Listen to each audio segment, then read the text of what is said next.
Move 13 Actu. Alex Nassar. Move. 13-14 sur Move, c'est l'heure de la Zumbactu de Guérin, une Zumbactu high-tech, puisque tu as découvert, Guérin, comme tout le monde finalement, qu'il existe d'énormes failles de sécurité dans les réseaux Wi-Fi, et toi, ça te déçoit, mais alors énormément cette histoire. Bah oui, énormément. Après Despacito, le hand spinner, le Wi-Fi est en train de quitter l'aventure. Pourtant, le Wi-Fi dans nos vies, c'était important, c'était le nouveau tu vas bien. T'arrives chez quelqu'un, tu dis plus salut, tu vas bien, mais tu dis salut, c'est quoi ton code Wi-Fi?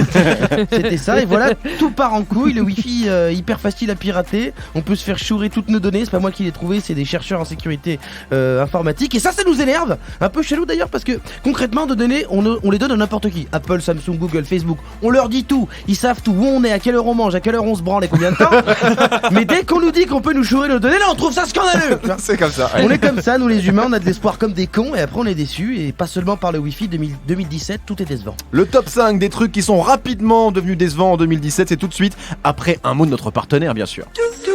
Ce top 5 vous est proposé par Carabouré, le jeu de karaoké pour la maison, pour les gens bourrés qu'on n'invite plus dans les bars de Belleville parce qu'ils crient trop fort. Mais putain, c'est pas la version de Céline Dion, j'arrive d'habitude.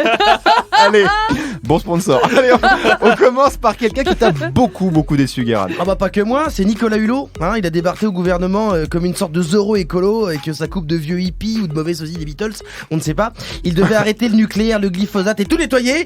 Depuis, je pense que même mon paillasson se fait moins marcher sur la gueule. En vrai, je pense que le seul truc qu'il a droit de faire, c'est d'aller au Conseil des ministres et de répondre à la seule question qu'Emmanuel Macron lui pose tous les mercredis. Nicolas, à quelle sauce tu veux manger tes couilles aujourd'hui? Non, c'était pour savoir. Autre truc hyper décevant toujours en politique. Bah le président Macron, le président Reine des Neiges qui veut libérer, protéger la France des premiers de cordée. Des gens qui y croyaient, il y avait des gens qui y croyaient. Puis en fait, c'est allé décrescendo. On l'a comparé d'abord à De Gaulle, ouais, puis Mitterrand, et aujourd'hui on se rend compte que son programme n'est qu'une éjaculation tardive de la politique de Sarkozy. C'est très décevant, 4 milliards de cadeaux fiscaux aux grandes fortunes avec la réforme de l'impôt, de l'ISF. D'ailleurs, Bruno Le Maire a annoncé qu'il allait rendre 400 millions aux gens qui ont payé le plus d'ISF cette année. Tu vas voir que dans le lot, il y aura François Fillon. On va arriver au moment où l'État lui rend l'argent, alors que lui, il l'a toujours pas rendu. Ça sera vraiment la fin du game.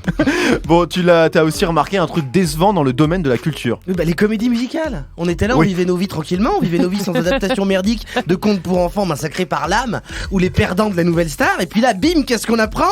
Jésus. Oui, de Pascal Obispo, ouais, c'est vrai. au Palais des Sports en 2018. Était-ce vraiment nécessaire de refaire une comédie musicale tout court, et surtout, était-ce vraiment nécessaire de reparler de Jésus? Est-ce qu'on est obligé de le faire en 2017? Mais on se doute que Obispo lui-même, il y croit pas trop à Jésus. Il est devenu jury de The Voice. Quand tu fais ça, c'est que t'es pas sûr de ta carrière. C'est sûr. Et t'es aussi déçu par des trucs high-tech, Guérin. Quel genre? La réalité virtuelle. Oh. Et les casques à 1000 boules qui te permettent juste de te cogner à tous les meubles de ton salon quand tu joues à GTA. Certains y ont cru pour le porno. Ouais. Mais déjà que te faire choper la main dans le calbut dans ton salon par ta mère à 16h, ce larchouma. Si en plus tu te fais choper et que tu portes d'énormes lunettes de ski branchées sur secteur, ta vie est foutue. Alors il y a des gens qui essaient de nous faire croire que c'est encore l'avenir, mais on les croit pas. C'est le genre de mec qui t'explique que les fours connectés, c'est génial, alors qu'il y a rien de plus. Pourquoi tu dis ça? Les fours connectés, c'est vachement bien. Tu peux lancer, imagine, la cuisson d'un truc en sortant du taf, et quand t'arrives, hop, t'as plus qu'à te servir, tout est prêt. Oui, puis tes lasagnes, elles sont allées toutes seules dans le four avec leurs petites pattes. C'est ça? Ou alors tu les as fait le matin et tu passes ta journée au taf avec les doigts qui puent l'oignon. Restons sérieux, putain. J'avais pas pensé à ça. Bon, mais le truc le plus décevant au final, alors qu'on y croyait vraiment au départ, qu'est-ce que c'est, Guérin? Le Parti Socialiste. Fin de la vanne. Mais ça existe encore, le Parti Socialiste? Je ne sais pas, j'ai pas de nouvelles. Merci beaucoup, Guérin. Move.